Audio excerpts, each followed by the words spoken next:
My name is Semchenko.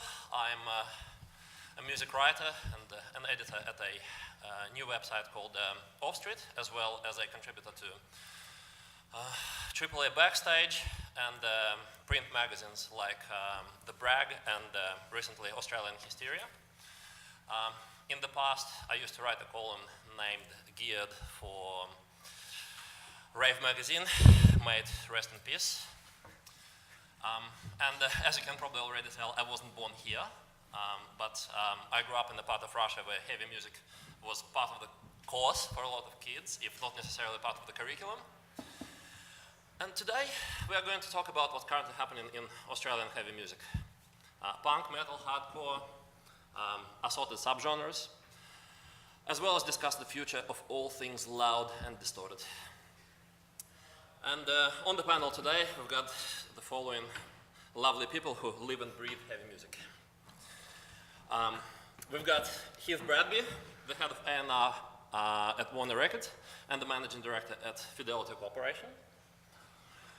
We've also got Nick Yates from Unified. He's the artist manager, and he looks after bands like the Amity Affliction and Brisbane's own Violent Soho. Also, Tom Larkin from She Had and Home Surgery.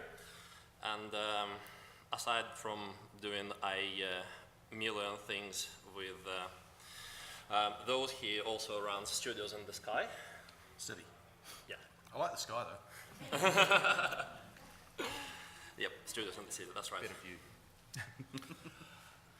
Stu Harvey from Triple J's Short, Fast, Loud, and Stu's also the senior international label manager for Shock Records. And next to me we've got Dave Jiannis from Epitaph Records. He's the label manager, and Epitaph, as you know, also includes Anti and Hellcat labels. Please give them all a warm Aussie welcome.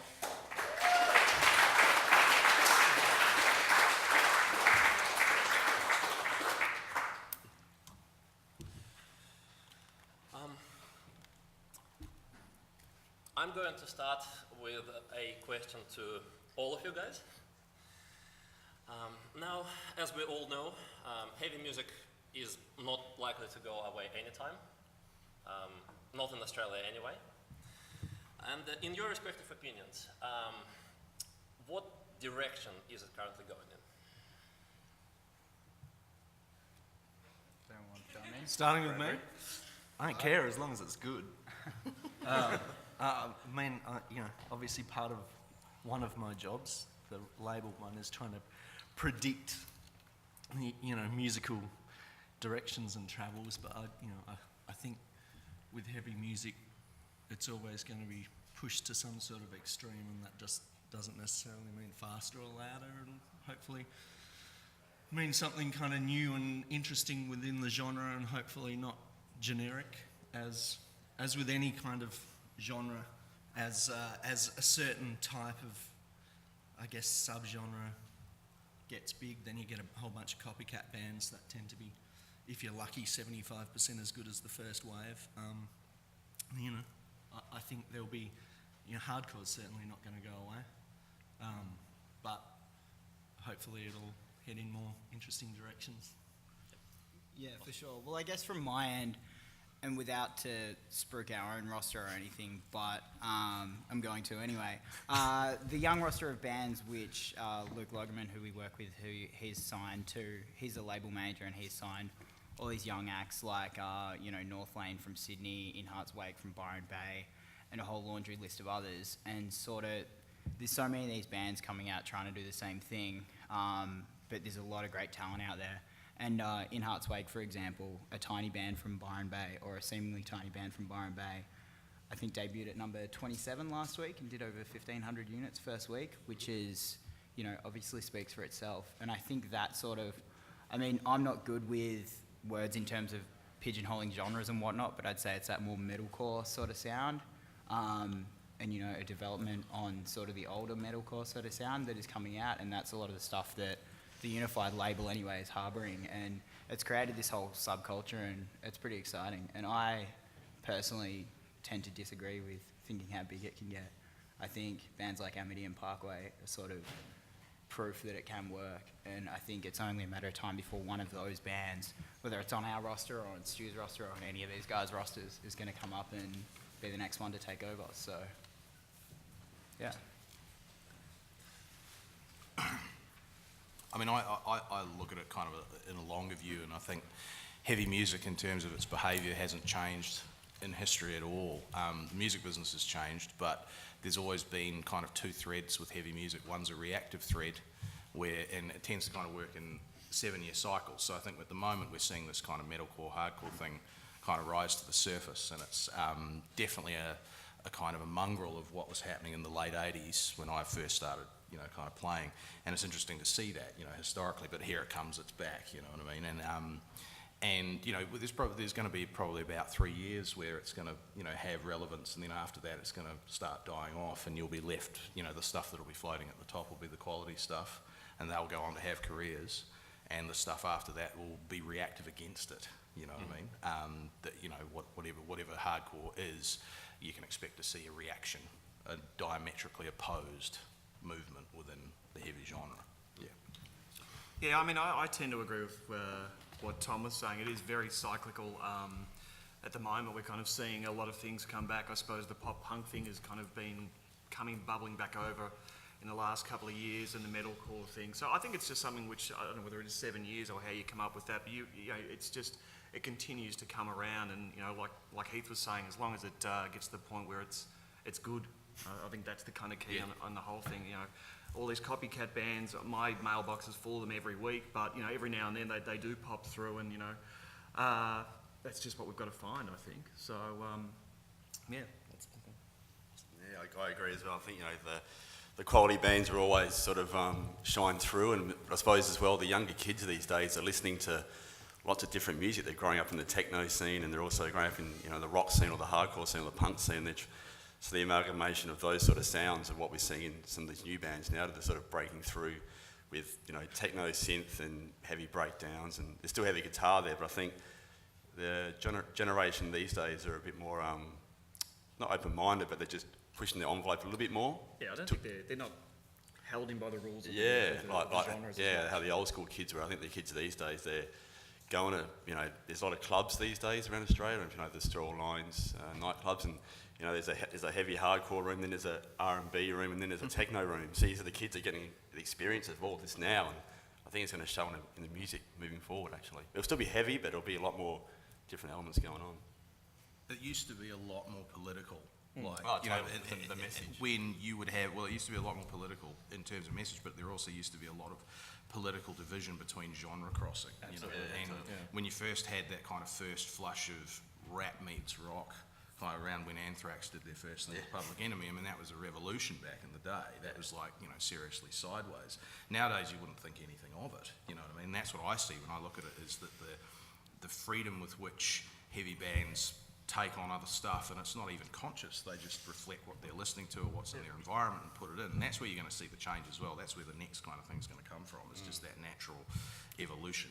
Which I think is going to be exciting. I mean, you're going to end up with a bunch of really awful bands as well. Yeah. But I think They'll never go away.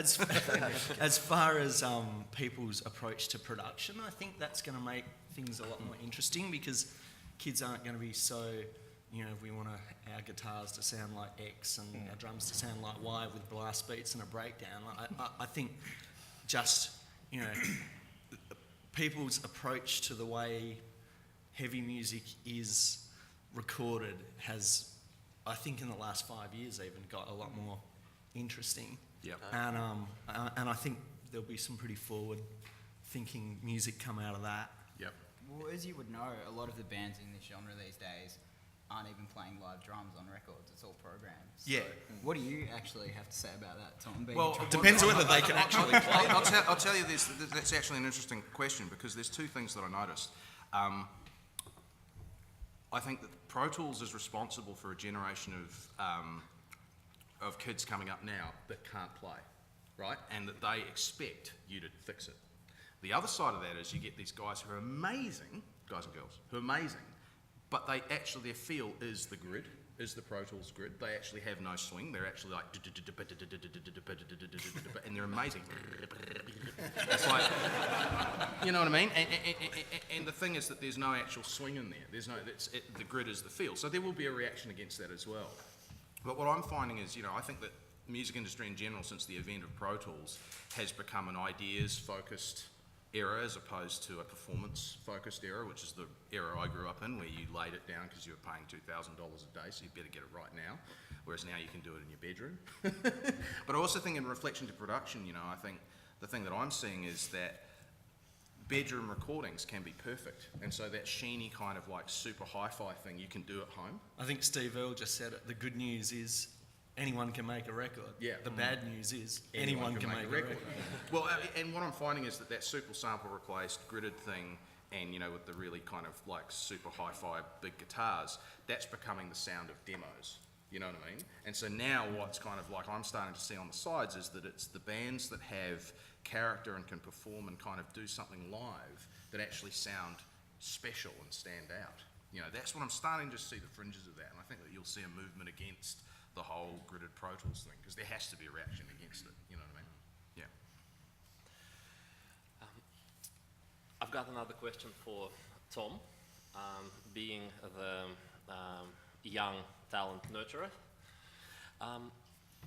You work with a wide assortment of bands, including many young kids, like you mentioned.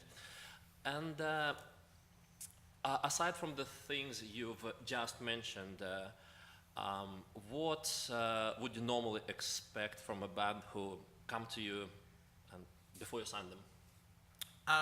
Well, it depends. I mean, I have in terms of a band that I work with as a manager, a lot of that is about whether I like them, but a lot of that is also about whether I like the people and whether I feel that they can withstand the kind of punishment that the music industry is going to meter out on them, which is mostly can they handle disappointment, you know what I mean? And can they handle, you know, kind of like being challenged about what they're doing. But I think, you know, in terms of the heavy stuff, I mean, there's a lot of bands out there, and a lot of them come for some kind of direction. And this is what I'm seeing is it's back to that whole thing where a lot of younger bands don't have a high skill base, but they have great ideas. And it's often, and there's an expectation that I'm the one who's going to take care of the skill, you know, and then there's the technology to do that, you know, and that's kind of what I'm seeing out there. And I think that bands that'll stand out in the future won't necessarily come with that in mind. I think they'll have it all together, you know. Yeah. Nick, Yeah. from my experience of talking to Australian heavy bands, everyone dreams of getting a spot on the Vans Warped Tour.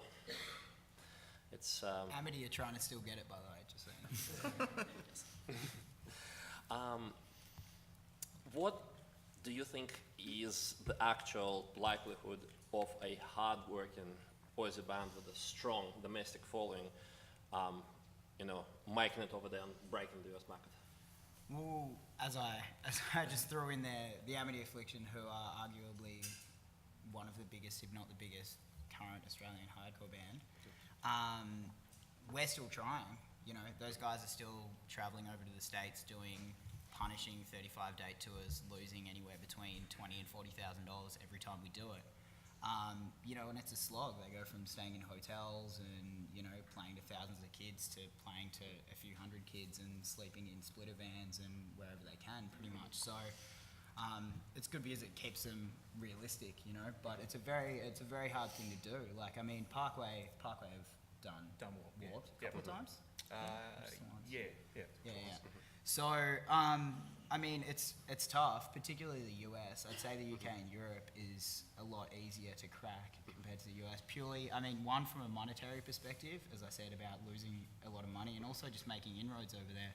I mean, there's so many bands, particularly, again, going back to, I guess it's pigeonholing that metalcore sort of sound, but as I'm sure you all know, there's a laundry list of bands in the US. For every one band in Australia that sounds like that, there's 10 or 20 in the States. I mean, look at the whole Rise Records roster, the Artery Foundations roster, et cetera, et cetera. So, I mean, to answer your question, it's yeah, it's tough. Are they getting higher up the bill, Yatesy? Because they're always doing these kind of... Yeah, this AP tour they're doing with Miss May I and a bunch of other bands in November. This is the first tour they're going out on where they're not opening, so they're second on. Great. So slowly, but they're still obviously not getting paid much money, Yeah. confidentially.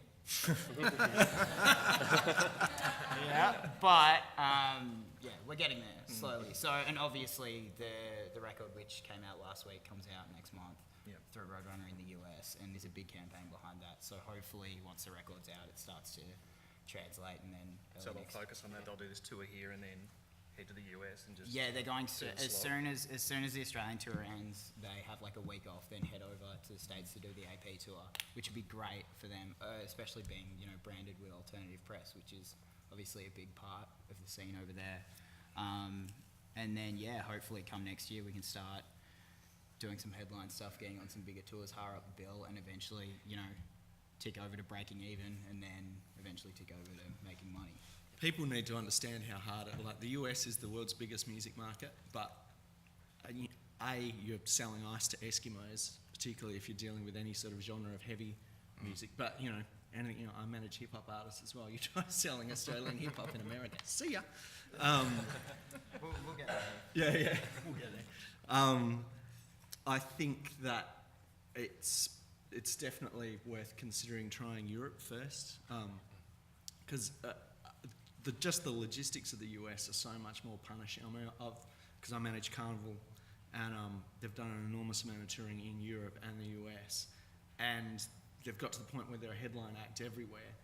But the logistics of touring the US is just brutal. It can totally fucking destroy a band. You know, you go out, and we've done, I think, 3 runs that have been over 20,000 miles in kind of 5 to 6 weeks, and that's with 2 days off, which I think 2 of the days off, we had 2 days off on one run, and they were both 24-hour drives. Yeah.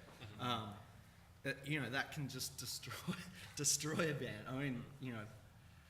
Well, any band, there's a fuse.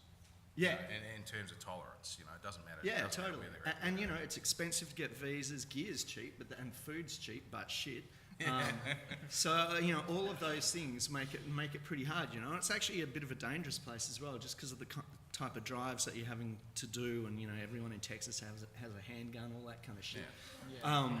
Whereas Europe is, you know, it's a major market. They love heavy music. I think they're just more open-minded too, hey? Way more open. I mean, America, as much as we love it, it's just red, white and blue stars and stripes. Yeah, and look, they're That's really, what it is, in Europe, you know? they treat music as art. In America, they treat it as commerce. Yeah. And it's a really different approach. I also think, I was just saying, for a band to actually tour Europe, like the actual venues and the way it's set up is just so much kinder towards bands, whether they're, you know, feeding them and all that kind of stuff. It's a much softer proposition. Yeah, and they'll sustainable.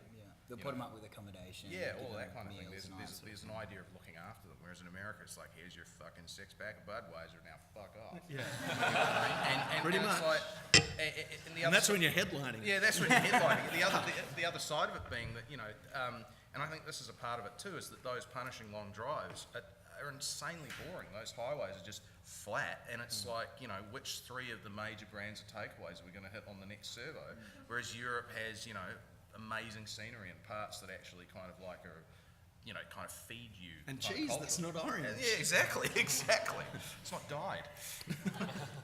So yeah, I mean, yeah, I think Europe is a kinder community and probably more sustainable. Yeah, definitely. You get paid better, you get looked after better. Your drive to the next country is about 2.5, 3 hours. You don't have to deal with a whole heap of border bullshit everywhere. That, you know. Visas are a lot easier to come by. Yeah, totally. Particularly for an Australian band as well. So it's a softer landing, so to speak. Yeah. And you know, if you crack Europe, if you concentrate on a territory and you crack it, then that is going to travel, and you're going to have opportunities come in the US or Canada or wherever. I mean, I think one of the great things about heavy music in general is because it tends to be a community or a collection of communities. I think your opportunities internationally as an Australian artist that's hopefully good at what you do are much more than it would be with other genres. Yeah.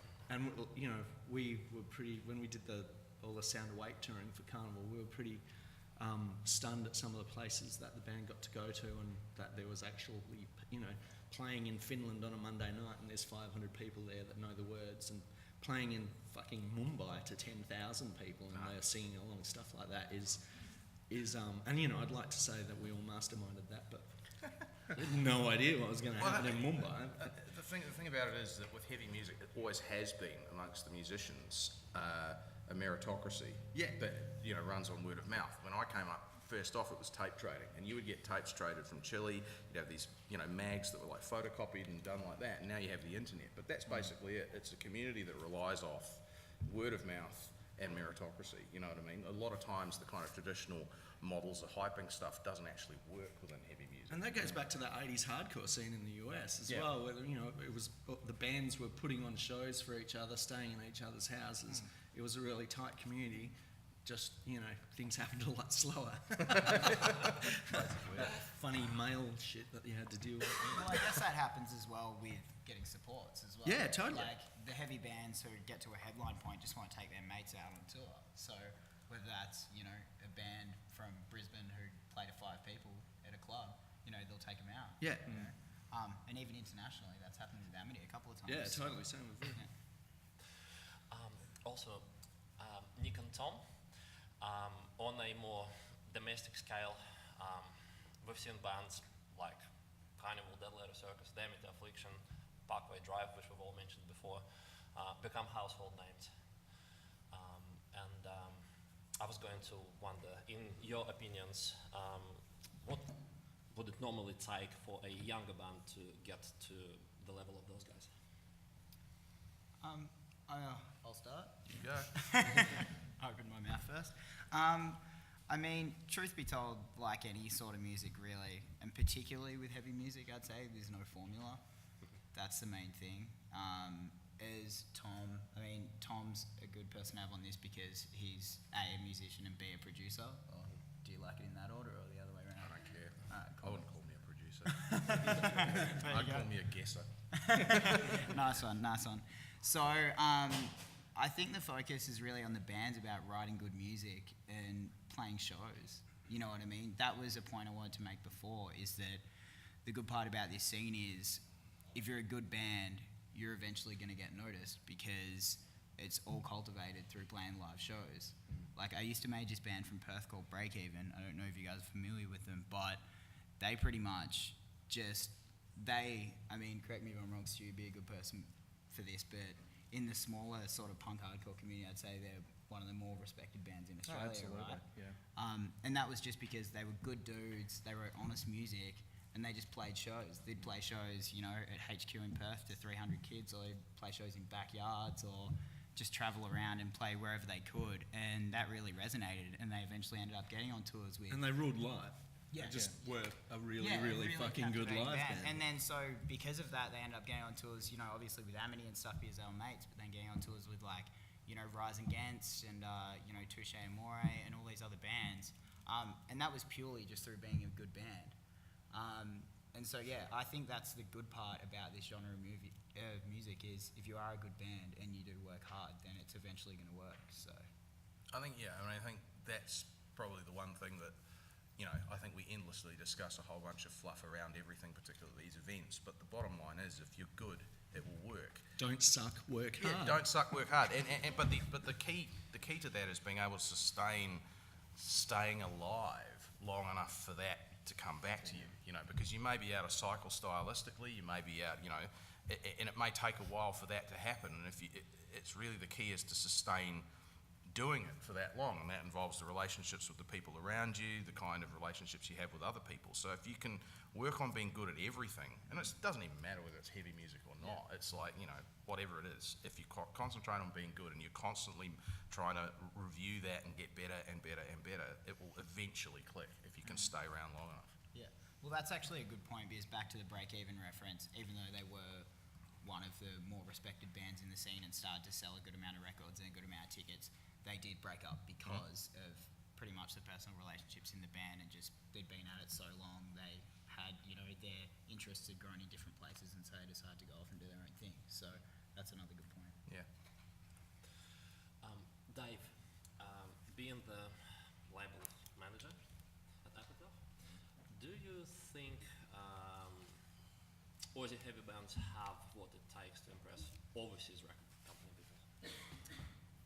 Yeah, I definitely think there's plenty of quality in Australia. I mean, you know, as what these guys have said of bands are working hard, writing good songs. You know, good songs are good songs. So, but it's just, I suppose it's hard for an overseas label to sign a local act because the tour overseas is expensive, like Yates said before, and it's a big investment for an overseas label. I mean, we signed a band, Dangerous, from Adelaide last year or the year before, and, you know, flew them to the US, recorded their debut record, and flew into the UK twice to, you know, play Download, Sonosphere, and all these festivals, and it's a massive investment, and I just think that, you know, it's a good example, but bands, oh, sorry, I've just lost my track, but anyway, off the beaten path, but I think there is, but it's just got to be original. Like, I mean, we're very influenced by America as a society, and I think a lot of Australian bands are influenced by American bands, and they sound like those bands maybe like 2 or 3 months after the fact sometimes. So I think the US are always looking for bands that are on the, you know, on the cusp of doing something new and fresh. And if Australian bands can do that, and, you know, maybe even move overseas, take the bold move and move to the UK or move to the US, relocate, you know, if you really want to have a go at it, I mean, it's just we're so far away. So it's very hard for a label to, you know, put out a Australian band's record unless you're going to actively tour over there, because, as I said, it's a massive investment.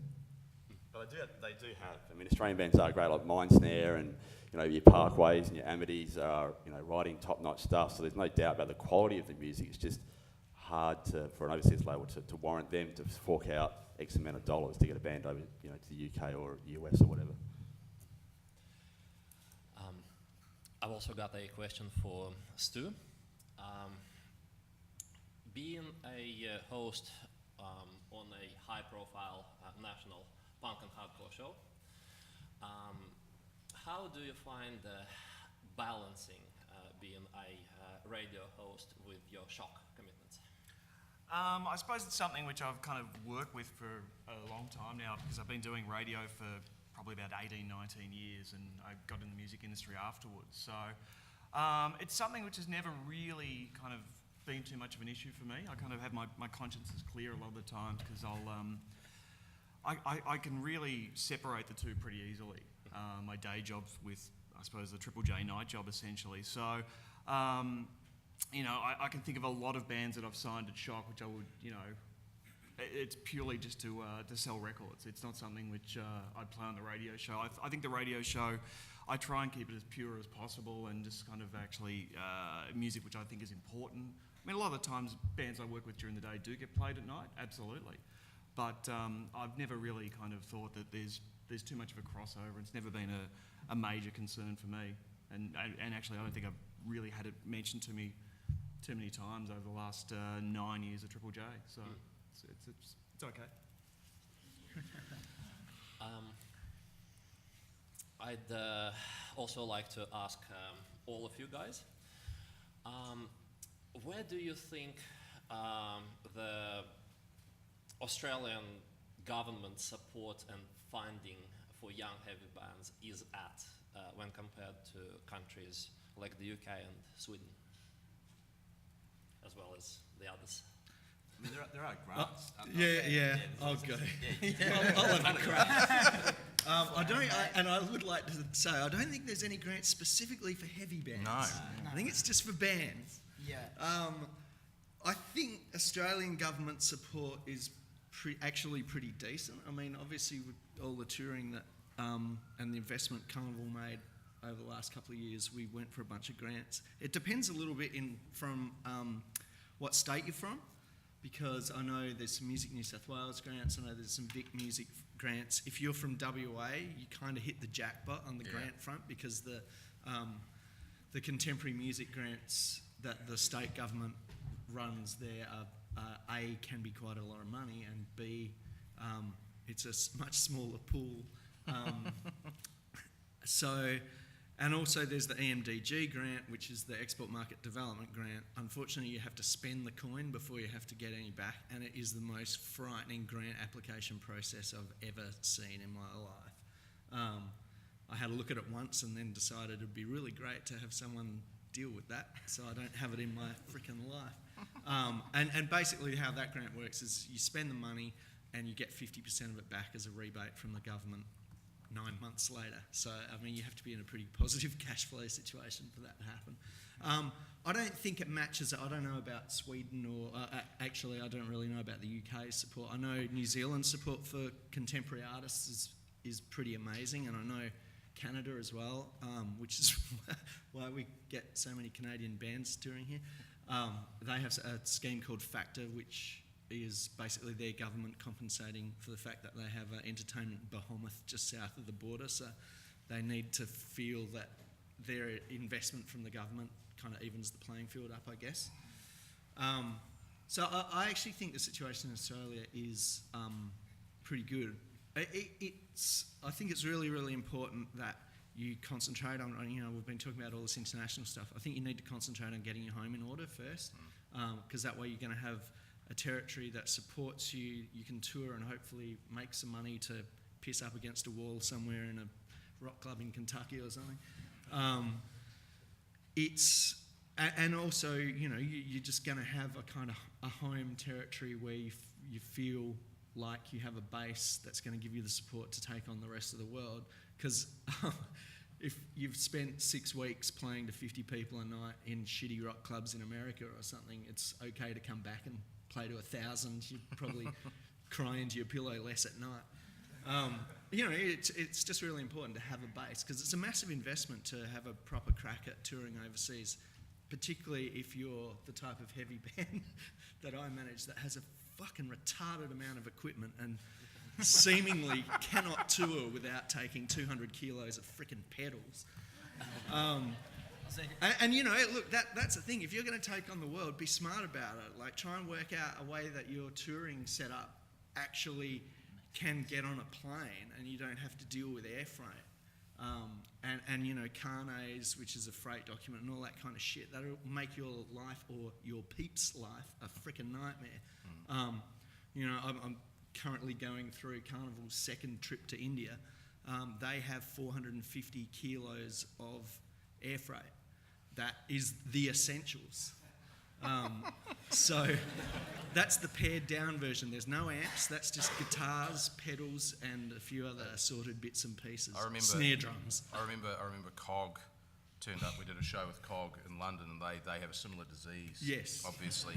And for Cog's debut show in London... Did they freight that gigantic cymbal at the back of the... No, they didn't freight the gong, but they freighted an entire drum kit and a mixing console.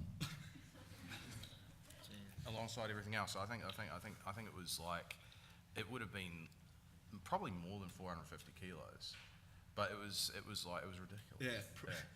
A lot easier if you're a punk band than a prog band. No, exactly. It's like, you know. But you know, that was the whole thing. They went to London, lost the pants. You know what I mean? It's like, it's in terms of financially, from what I understood of the whole trip, you know, you can't really kind of make your debut in a foreign territory and kind of expect to kind of turn up like that. You have to come in at the level you're going to be on. Yeah. You know, you know, kind of freighting massive production. I mean, there was that classic case of Jimmy Barnes doing that to try and break America back in the day, where he was flying a full crew over and, you know, everything else and lights. That's just how we do it. Yeah, and you know, and then he was playing to kind of, you know, 100 people in a club. It was like... Do Carnival travel lighter on crew in the overseas at least? We have a touring party for India of 9. That's actually... And how many people in the band, But you're playing venues. 5 in the band. Yeah, but you're playing venues. They're headlining the heavy stage of a festival over there. Yeah. Like, it's a big show. Yeah. I mean, we have, because we've spent so much time on the road overseas, we actually have crew that we use in other territories. Like, we've got tour manager people that and stage people that we use in the US. Same in Europe. We're actually flying our European monitors / TM dude into India because it's cheaper than flying an Australian crew member in there. And that's often the key to international touring, is to find crew that you trust in the territories. Yeah, totally. Get a good tour manager. even if it's a member of the band that is, I mean, I'm sure you've had to. Oh yeah. Take the bullet. Take the bullet. Yeah. Sucks. You know, a tour manager that knows what they're doing, particularly in other countries, is... And he can mix too. Yeah. And sell merch. Yeah, if you want to buy a t-shirt, see the guy at the mixing desk. Before we start taking questions from the floor, do any of you guys have any crazy or remarkable stories to tell from touring band?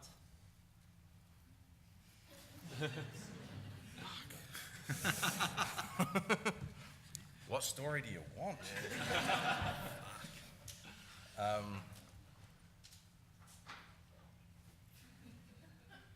Problem is, how many of these can actually go out into the public? Yeah, since That's I'm the- watching the Twitter feed behind Yeah, us, yeah, yeah. I ain't saying shit. I remember Something safe for Twitter.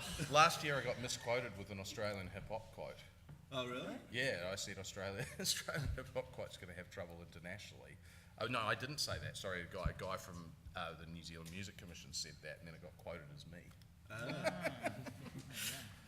Did Yatesy have a crack at you? Yeah, Yates is going to have a crack at it now. What do you want to say? What are you saying? On mate? this. All right, well, sorry, do you mean in terms of touring Australia or touring overseas? Both Australia and overseas.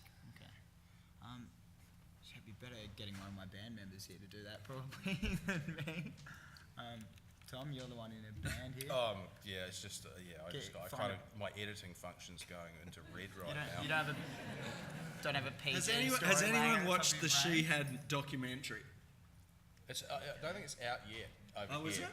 Nah, it's not, but it will be out. There's kind of Watch that. You'll get some stories and Yeah. you'll get some ideas about what ideas of what trying to break the US does to a band. It's an amazing watch. Yeah, actually, there's a couple of stories related to D's Nuts and Amity when they toured together in Europe and UK at the start of last year. But again, I realise this is a public forum and there's a Twitter feed, so I'm not going to say anything. But if you look at the DVD, you'll see something about a car and illegal activity. That's it. I'll tell you a story. I'll tell you the night I thought I was going to jail in America. Okay. So we're in Texas, and we're just out of Austin. We're playing this venue, and we're on tour with a band. We're on tour with 30 Seconds to Mars when they were early, and then we're on tour with another band called Trust Company, who are headlining, right?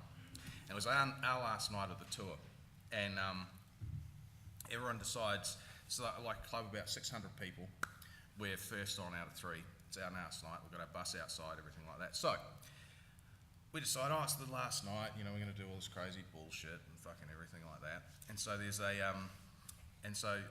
of stage, like our tour manager orders strippers with pizzas to be delivered to the band on stage in the last song, all this kind of shit.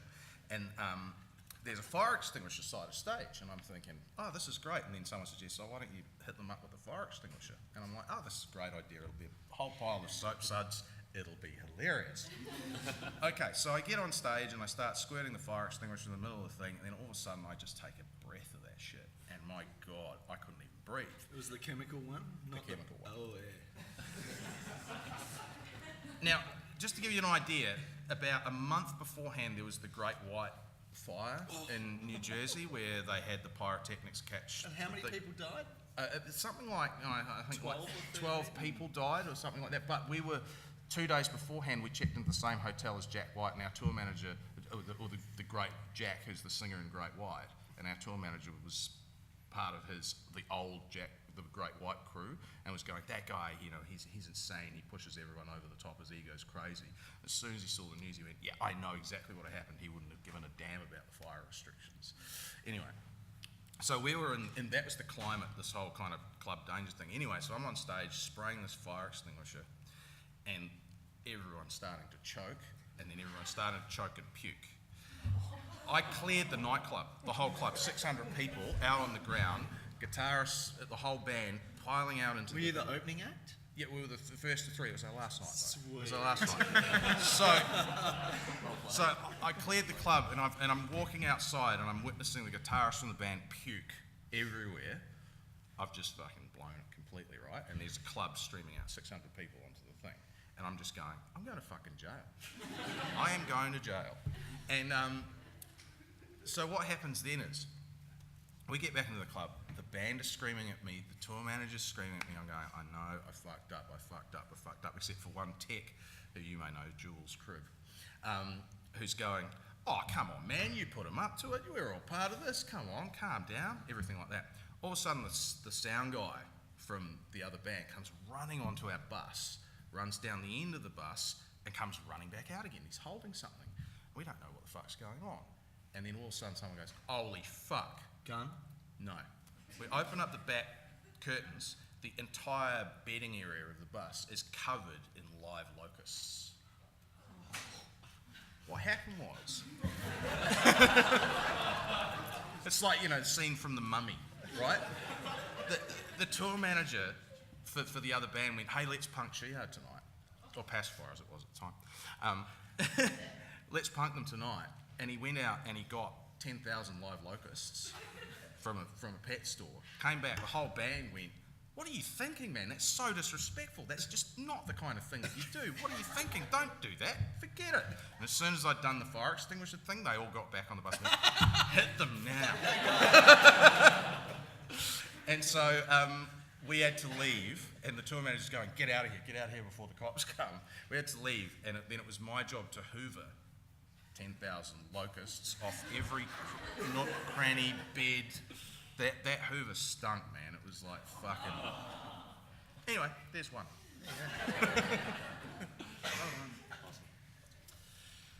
Thanks for that delightful story, Tom. Now, do we have any questions from the audience members? If so, go right ahead.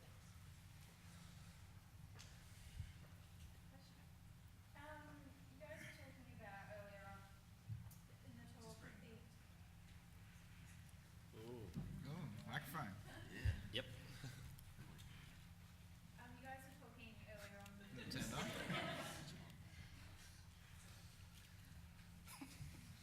Is it working? Yeah. Okay. Cool. The amalgamation of the different genres of music moving forward in the metal and alternative and heavy scenes. What is your opinion on what that means for old and existing alternative bands that are really writing their style, that have been around for over a decade? Do you think they should look at... I manage one of them, should I? I'm in one of them. 10 years. 10, yeah, no. So, to ensure their survival in the heavy scene. Oh, look, Carnival's new dubstep record is, we're really excited about it. Look, fashion's fashion. Comes around, goes around. As a manager, and obviously I take a different approach as A&R for a major label than I do as a manager, because they're just two different beasts. But as a manager, I have very few rules, most of which I've broken over the years, but the two ones that I'm holding on to is never manage a band where you can see the bass player's belt buckle. Fuck off with that shit. And secondly, if I start to manage a band that are fashionable at the time, then their career will be screwed in 2 years' time. So my thing is kind of never manage a fashionable band. When I started managing hip-hop artists, it was a time when no one gave a fuck. The whole, as Carnival put it, there was a time when we were peddling tracksuits, when the whole new metal thing was kicking on. And, they made a record that when we finished making it, at Sound Awake, everyone was like, well, that was a year or two of our lives. Who the fuck is going to listen to that? And, it just so happened that people did. But, if you're trying to follow trends, you're just going to be unfashionable really soon. So I think with any scene, and this is the thing, it's about if you're latching onto a band that's following a scene, or you're part of a band, you need to get out of that position because it's not sustainable. Because whoever launches a scene or is seen as the innovator is going to be 9 times out of 10 the one who's going to last, and when it all falls away, you know what I mean? Because the scene will move on. It's just how it works. So if you find yourself copying a whole bunch of other bands, get out of that position really fast. Yeah. For sure. I guess in regards to that question, I think it's two different things. I don't think the older bands that have been at it for longer necessarily have anything to be worried about, because what these guys are saying is fads come and go, but the bands that will last, and again, going back to the Parkway and Amity reference. Well, they weren't, when they started, they weren't fashionable at all. And they've been around for, 10 plus years now. Like, exactly. those dudes are all, in their late 20s, early 30s, even into, their mid-30s. There's this new thing called hardcore. Yeah, you know what I mean? Okay. So... Thanks, Music Network. Yeah, you see that feature?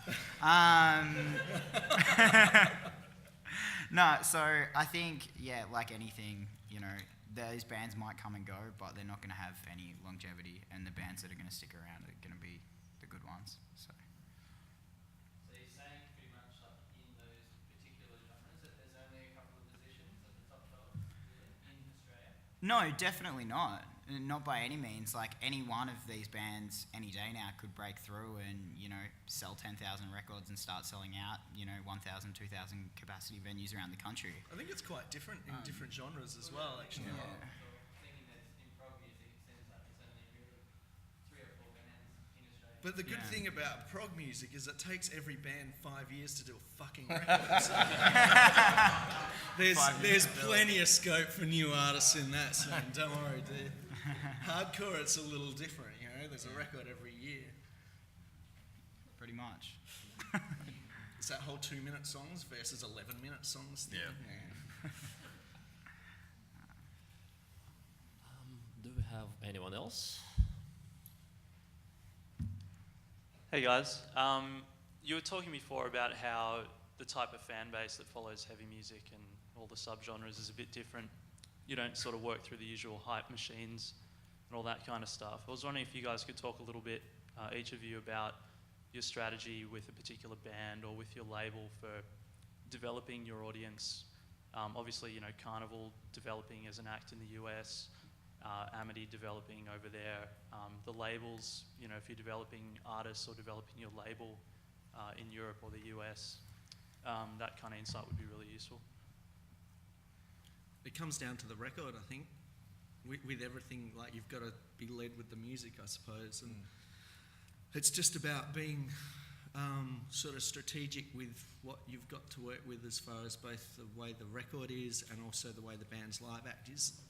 I'm a bit blessed with Carnival because I know that I can put them on any stage and before any band, and they're not going to look bad, even without their 26 pedals.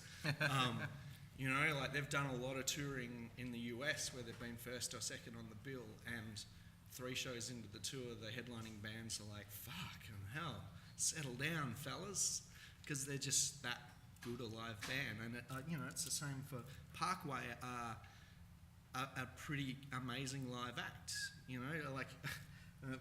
doing we did a lot of shows with them, like festival shows with the Carnival guys, who are the epitome of an unhealthy rock band, and the Parkway dudes are all like straight edge sporto dudes. So, I mean, the Carnival guys are like, fuck, it's like watching a sporting exhibition, just watching those dudes get ready. I need another beer.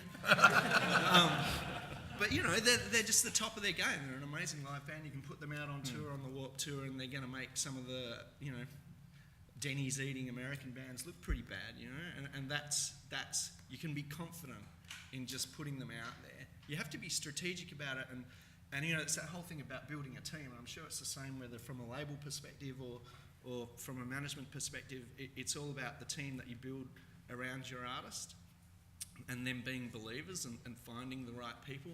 In overseas territories especially, it's so important to have the right press people and the right just people that are passionate about the bands, like the people that work for Carnival in the US doing some of their publicity and whatever aren't people that are necessarily fully into heavy music or whatever, but they just saw the band and loved the band. I mean, our Australian publicists, her other acts are like John Butler and Paul Cowley, and I had to argue like a mofo to get her to take on Carnival, and then she saw them live and was like, holy shit, all right, I get it, thank you. It's just like building that team is so vital. And with just going back to your question, were you also talking about ways you can market a band, considering you can't really go through the common things of, putting out a press release and trying to get played on the radio and that sort of thing? Well, I guess the strength with that is, and we were all talking about it before, but just through social networking, is like lame and tedious as it may sound, all, you know, most kids in the alternative genre, whether it's, you know, prog or metal or hardcore or whatever, you know, spend a lot of time online. So having a good online presence, you know, with your Twitter and your Facebook and your Tumblr and tying all those things in together. And then in terms of putting out the record, like, you know, giving it away, you know, in the way you market it. No. I know. You know what I mean? Sorry, I know there's a few label people sitting with me as we speak, but you know what I mean? Like, for a band, there's not a lot of money to be made out of record sales, and there's a lot of money to be made out of touring. So would you rather, you know, be pulling 1,000 people spending $20 on a ticket, or would you rather be selling, you know, 500 records? So I think from that perspective, you know, this sort of genre has the upper hand. You know what I mean? Because it doesn't rely on commercial radio play and things like that. Commercial radio play can almost do damage rather than... Well, Carnival would have crossed over, right? And obviously... Carnival got... we deliberately put out Set Fire to the Hive as the first single on the last record because we thought there was no way that any commercial radio would touch it, and they actually did. Yeah. Which was, you know, we still took it to them, but was a bit like, hey, yeah, here's the new Carnival single. You probably won't like it. And then they started playing it, you know, just that night, and I'm sure it scared the shit out of people, but which is great because that was the band. You were saying it can hurt a band. Did getting commercial radio it made, yeah, you know, you got a little bit of stick. Yeah. You got a bit of stick, but I don't think. I mean, the thing is, Australians are pretty good at actually wishing success for their artists until they get successful. Yeah. But I don't think, you know, I think if you're successful in a heavy band, you're still not really, your fans aren't going to turn on the TV and see you playing Hey Hey It's Saturday, you know, it's just not going to happen. Your opportunities are a lot less, and your opportunities to suck are kind of limited as well. So, you know, I think that's actually a bit of an advantage. It's when a genre kind of bubbles over is when people start kicking against the pricks, so to speak. Yeah, for sure. And in Australia, it's also important in terms of getting your music out there on a radio scale is embracing Triple J and their whole Unearthed thing and what they're doing, because a lot of bands are actually getting picked up and added to the radio station through that, and actually bands in this genre. And obviously, if you get to a point, like I'm sure, Stu, you play a lot of Unearthed stuff music. On Unearthed, yeah, probably 4 or 5 tracks a week of things which I'll just find on the website. Yeah, and I'm sure Lachlan, but to do that, Lachlan you have to probably give does your the same. music away, right? Yeah, you got to give it away. Yeah, absolutely. Which is Yates' idea, so that's fine. Yeah. You can quote me on that.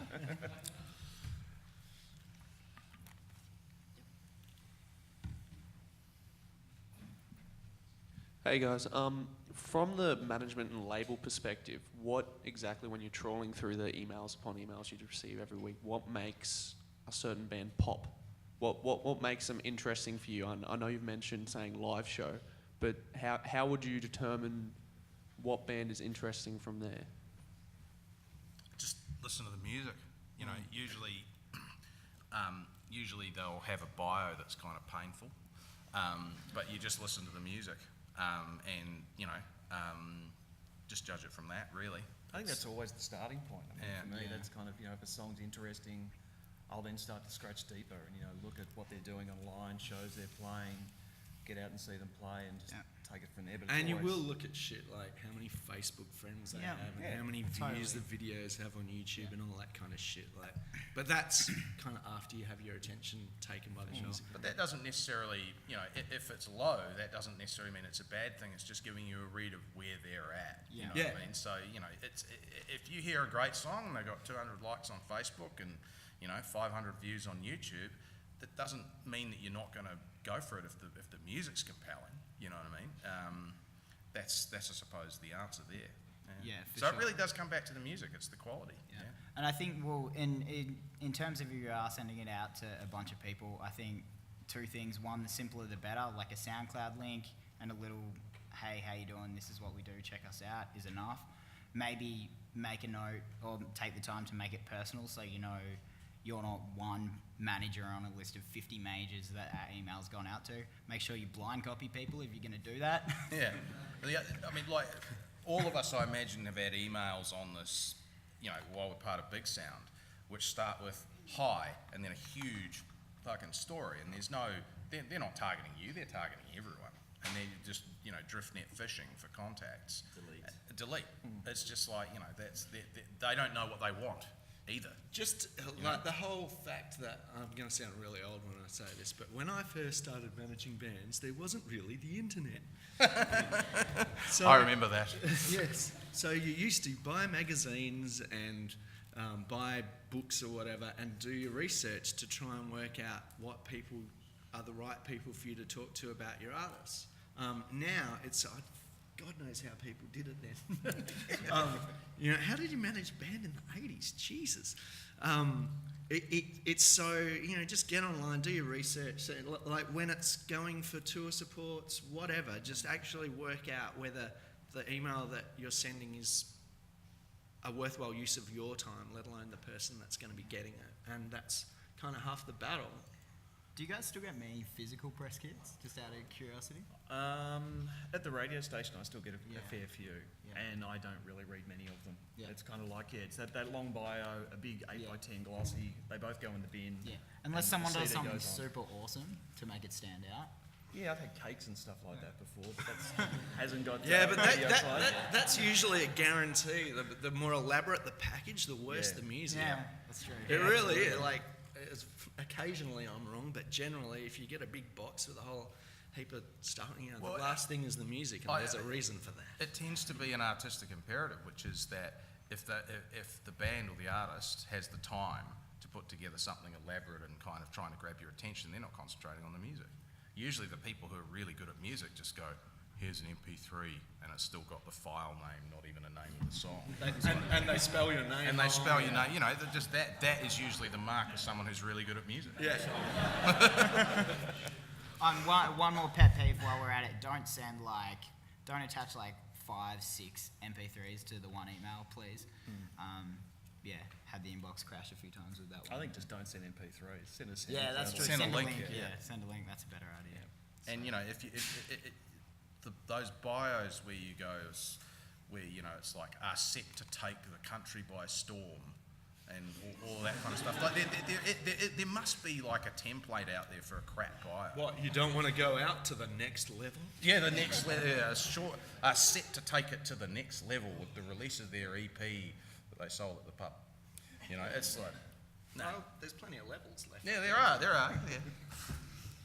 But your bios on the whole aren't really important. It's the music. 2 paragraphs, some live dates, Yeah. and a link to some music, and that's Yeah, I think that's it. all. You know, if it's good, someone's going to get excited about it, hopefully. We've got less than 5 minutes, so another question maybe. Hi, you're talking about cycles. Where do you feel that we're in the cycle at the moment for heavy music? Go on, Yates, you're the Come on, youngest. mate. Take it on. Wait, can I you repeat? remember buying Master of Puppets when it was new. On vinyl from a record store. Yeah, I know, I'm the young guy. Can you repeat the question? Sorry, I didn't hear you properly up here, that's all.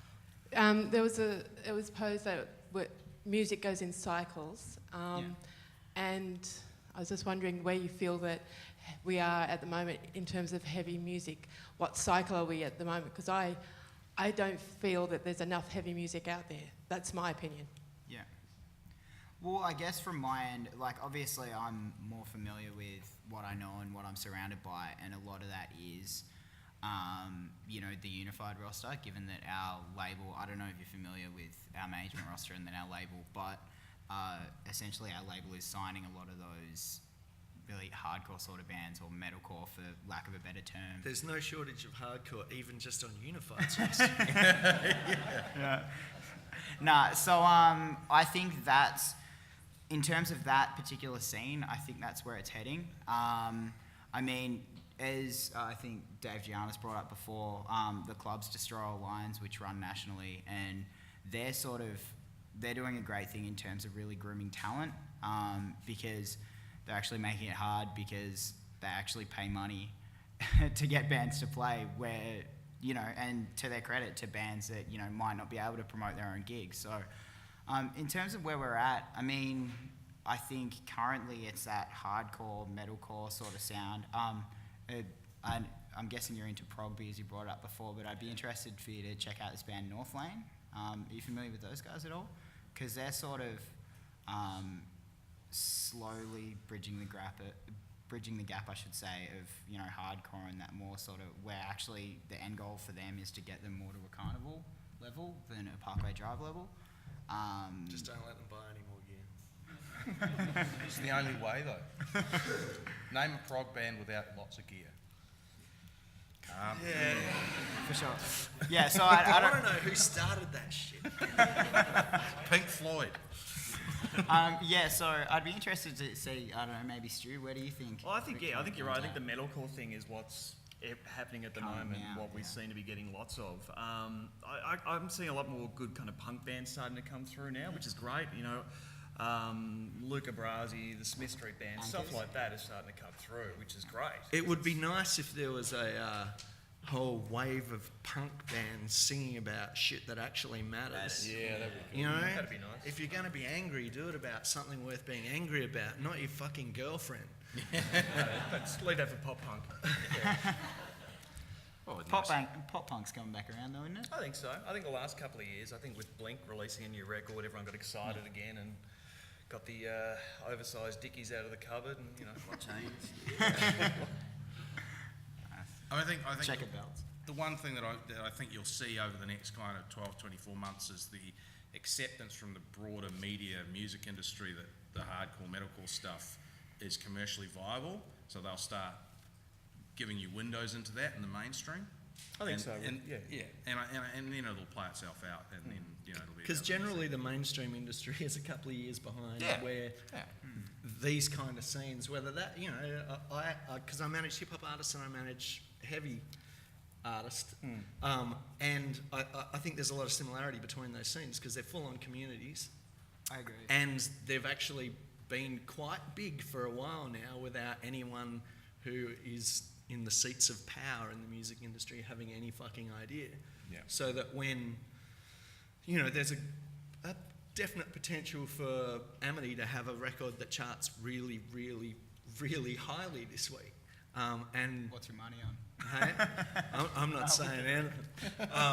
But, you know, I think I saw that'll be a Logan little bit of six a game changer as well. When those, you know, the size shows that Parkway were doing a couple of with years Amity ago. coming through, it proves it's not just a one-off. Parkway Yeah. wasn't a one-off. There's Yeah. more of these bands starting to bubble under, and there's, you know, there's bands like House versus Hurricane who are ready to take that step up in 12 to 18 months as well. Totally. So. And You know, what people go out and see these bands as well. Like, what mainstream radio acts that are getting banged on like Osteria and Nova, what of those acts that are Australian artists can sell out a Horton? Yeah. That's a really quick answer, I think. None. Yeah. You know, maybe the Jezebels. I don't know. But, you know, these bands are doing massive rooms and massive numbers and actually getting kids excited about them. And they're not getting played on the radio or much mainstream press. And it is It's great. slowly starting to get noticed. Well, obviously, there's a panel about it at BIGSOUND, but, I mean, there was that Big Music Network feature. You know, Amity, you know, we're looking to have a top 3 album this week. Holding you to that. Top three. I keep forgetting we're in a public forum here, guys. Well, at least you're hedging your bets. That's it. But then also, again, back to Triple J with Stu. Both House vs Hurricane and Amity got added to full rotation, so not just spot play, like proper across the board. That being said, I don't think they're going to play it, you know, at 8 a.m. when a mum's driving her daughter to school or anything like that, but it still will get, That you would know, be good, though. Yeah, it would be good. But, well, they do play Skrillex in the morning, so. So did Nova. Imagine your average Nova listener, Bangarang comes on. What the fuck is going on? Totally. So, no, it's, yeah, it's exciting. Unfortunately, we might have run out of time, but thank you for sharing your insight, gentlemen. And everyone, please give our guests a hand.